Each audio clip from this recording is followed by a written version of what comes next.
we found out we was gonna do a movie together, I was happy because I wanted to mix like action and comedy together. Now, is there going to be big action in this movie? Jackie Chan movie, what do you think? On September 18, 1998, a flying kick landed not just on screen, but into pop culture history.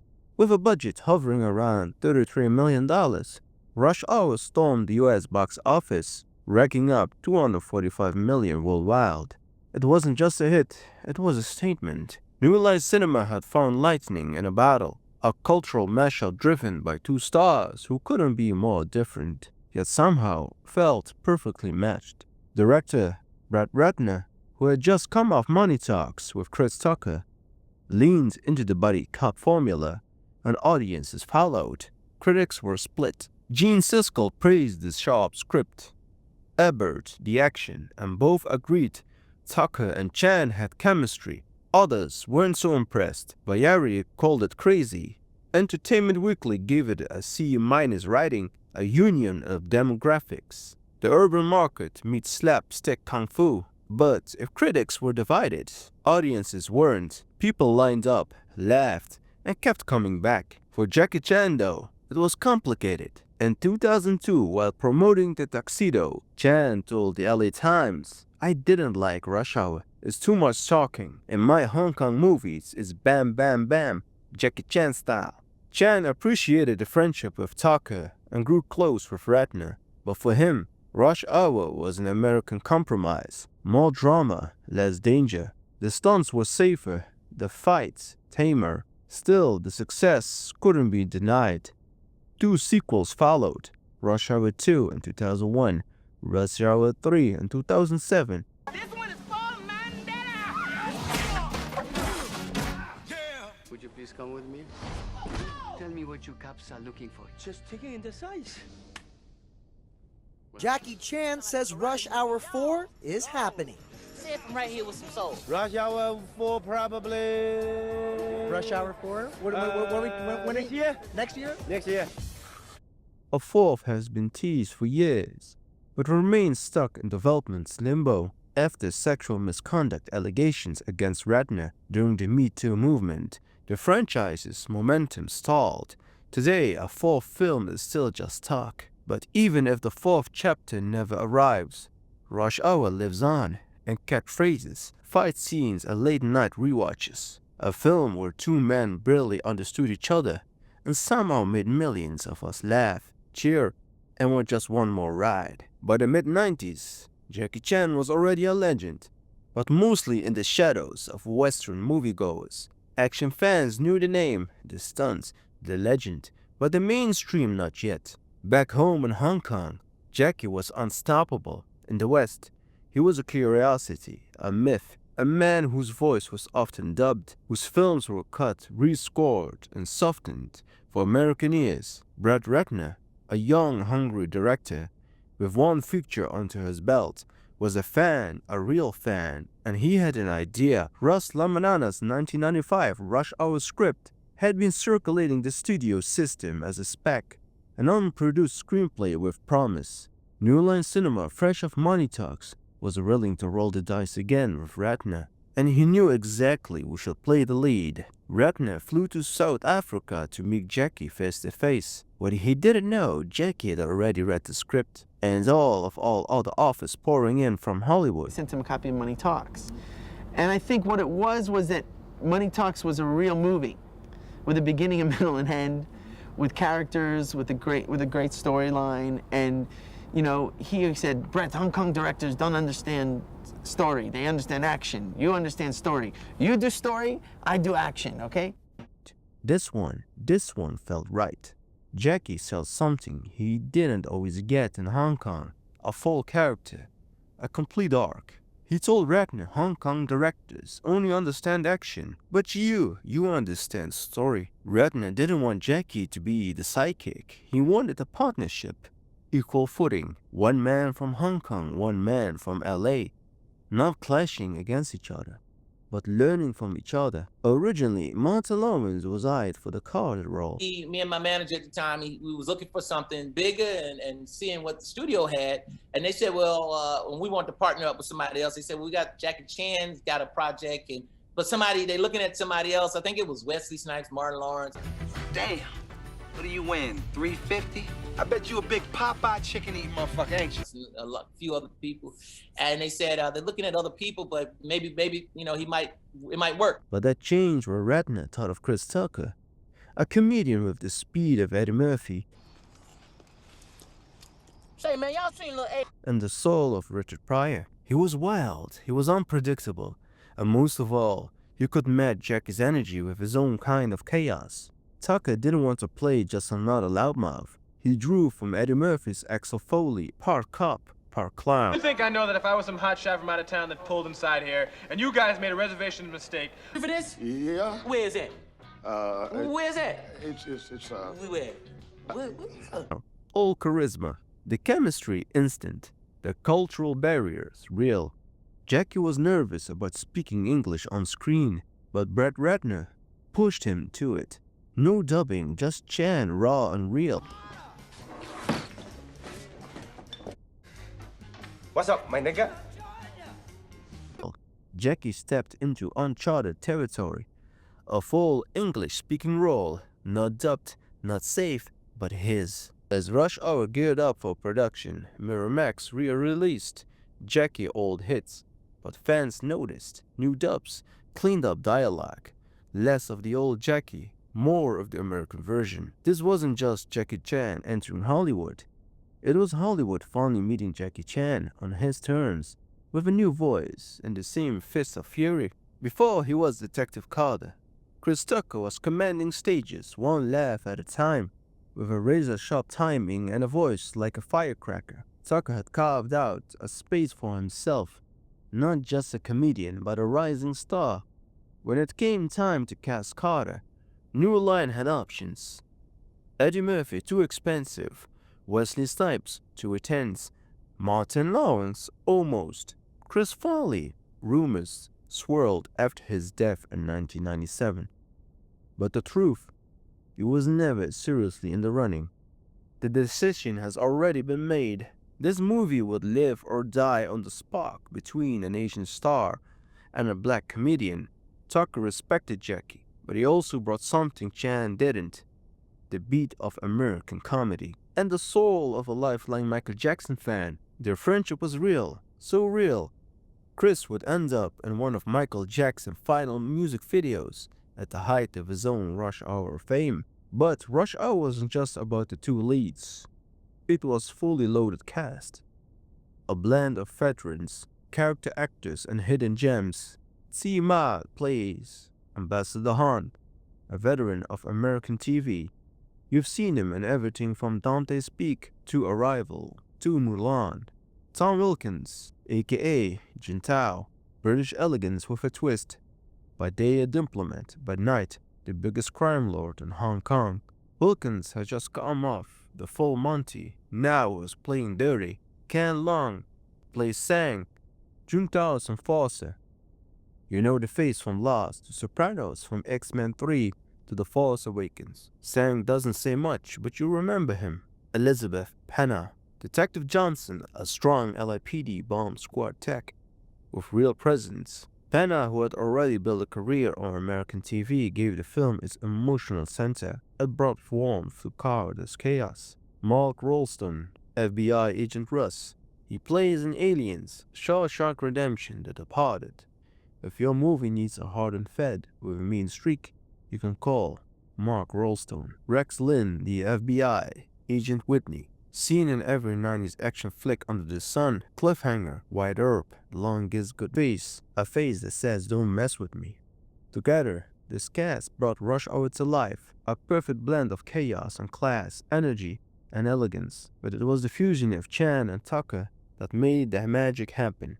Production on Rush Hour began in April 1997 in the heart of California, Consul Han's residence. That wasn't just any mention. It was the same one used in the 1960s Batman TV show, a slice of pop culture history hiding in plain sight. When Jackie met Chris, it was like watching art imitate life. The line, "I don't understand any words coming out of his mouth," You speak English. I'm Detective Carter. Do you speak? A line that started as real confusion became one of the film's most iconic quotes. Tucker improvised constantly, especially in the heated scenes exchanges. It was spontaneous, electric, but not always easy to follow. For Jackie, it was chaos. English wasn't just a second language. It was an uphill battle. And when Tucker rewrote his lines mid-scene, Jackie had to memorize and decode on the spot. All of a sudden you speak. The action, that was home turf for Jackie Chan. Brad Ratner fought for Jackie's team to be flown in from Hong Kong, and New Line agreed it was the right move. But this wasn't Hong Kong. Time was tighter, insurance was stricter. Terry Leonard had to balance creativity with caution. In Hong Kong, if Jackie got hurt, they paused production. In Hollywood, it could shut down the entire movie. Definitely like a security, safety captain on the set. Watch me by insurance, something like that. And make sure it's your safety, yes. But really makes me comfortable when I'm doing a stunt. When I hang on the Hollywood sign, they really look after me, the car, the speed, everything. Ratner wasn't just a guy behind the monitor. He was everywhere, helping Jackie with English delivery, lifting everyone's spirits, keeping the vibe alive. For Jackie, it wasn't just about line delivery. It was about being understood and seen. After filming wrapped and editing began, they showed it to the test audience and the feedback was clear. So they picked the cameras back up and added one final set piece. Jackie fighting off multiple bad guys in the priceless art gallery, trying to save a giant vase from shattering into cinematic history. It was classic Jackie. Chaos, comedy, coordination, and just enough danger to make it unforgettable. The shoot wasn't easy, but it was magic. A bridge between cultures crafted with sweat and skill and a whole lot of stunt wire. In an unlike twist of digital fate, Rush Hour inspired the creation of Rotten Tomatoes. San Duong, a die-hard Jackie Chan fan, built the site in just 2 weeks. His mission? Collect every review for Jackie Chan Hong Kong films as they arrive in the US theaters. The site launched just before Rush Hour hit theaters, and it grew into one of the most influential movie review platforms in the world, all sparked by Jackie. The film opens during a turning point in history. The final day of British rule in Hong Kong, Lee leads a high-stakes raid, targeting a shadowy crime lord, Jin Tao, but all he finds is a slippery right-hand man Sang, who vanishes into the night. As a parting gift to his British superiors, Lee recovers priceless stolen artifacts.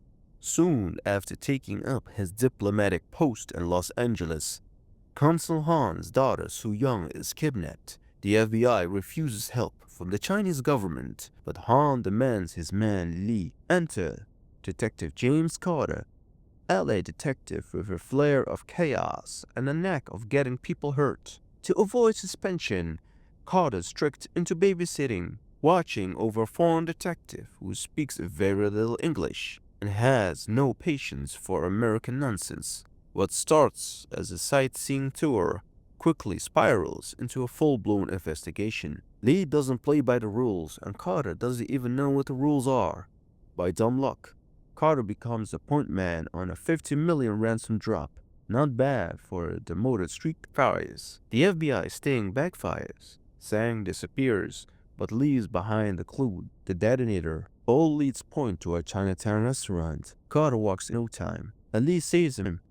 The FBI want him gone, but Carter, he's not backing down. Together, Carter, Lee, and a bomb detective Johnson plan one last move. The grand finale unfolds at the Chinese art exhibition. All the players are in one place, and Jun Tao is finally revealed. Kidnapping, explosives, betrayal, and 2 wildly mismatched cops who might just save the day if they don't kill each other. Scoring Rush Hour, a symphony of action and legacy. To match the high-energy action and East meets West story of Rush Hour, Brad Ratner knew exactly who to call. Lalo Schifrin, the legendary composer behind Mission Impossible.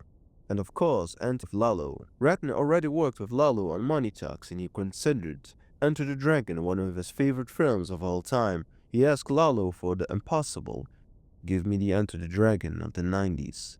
But with a twist, ignore the comedy, focus on drama and action. While pop music peppered the film's comedic edges, symphonic score grounded the movie in tension and class. The film had two musical identities, the orchestral score and the Def Dem soundtrack. While Def Dem album brought chart-topping hits, not every track in the film made it to CD. War by Edwin Starr, iconic but absent. Music videos were produced alongside the film's release, later appearing on DVD and Blu-ray, cementing Rush Hour as a multimedia hit. Lalo's brilliance shines in the smaller moments. Su Young's theme begins with a gentle, easy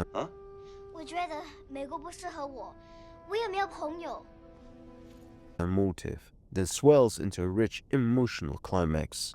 A reminder that beneath the explosions and punchlines, there was heart. As Hollywood chased the Hans Zimmer boom, Rush Hour took a step back and brought the legend forward. Rush Hour 2, The High-Stakes Holiday. 4 years after the original, Jackie Chan and Tucker were back, this time swapping LA for Hong Kong and eventually landing in Las Vegas. Rush Hour 2 hit cinemas in the summer of 2001. It was louder, slicker, and twice as profitable.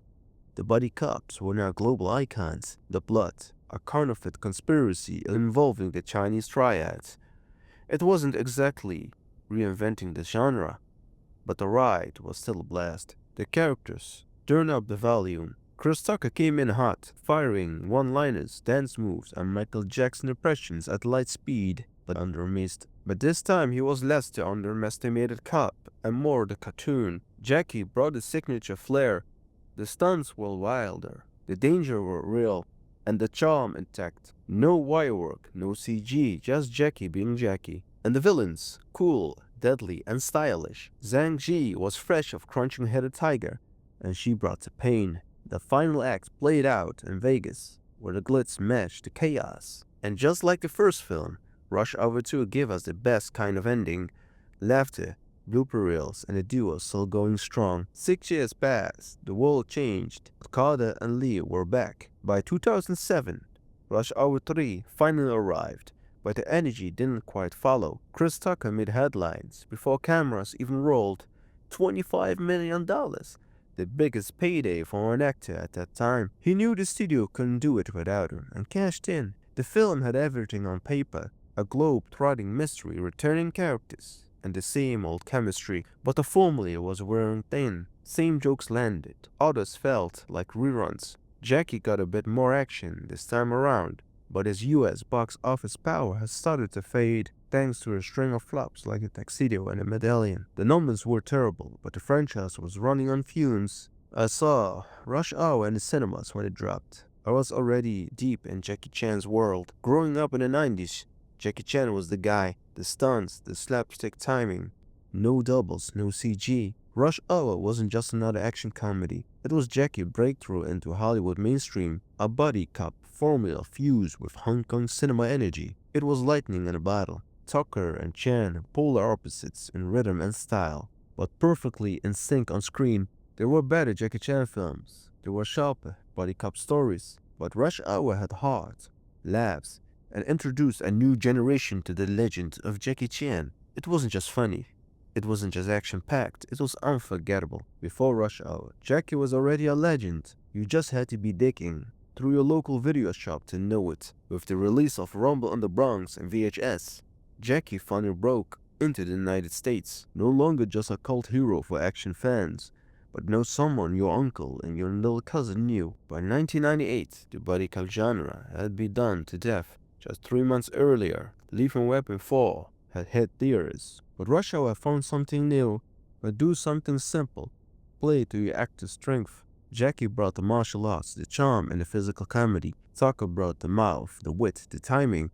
Together, they matched. As a longtime fan of Jackie Chan, I'll be honest, Rush Hour was light work for him. It was Jackie, but the light version. Tamer stunts, shorter fights, still impressive, but within Hollywood what he started. Chris Tucker meanwhile sharpened what he started in Money Talks. Now with more control, more screen presence and more charm. What makes Rush Hour special isn't the story, it's the moments between the fights. Jackie Chan teaching Carter martial arts, Carter teaching Lee to be cool. That contrast East meets West, the rulebook versus recklessness, is the film's secret weapon. Even just hearing them argue, that what made Rush Hour special. Two opposites learn to meet in the middle. Lee learns to trust his instincts.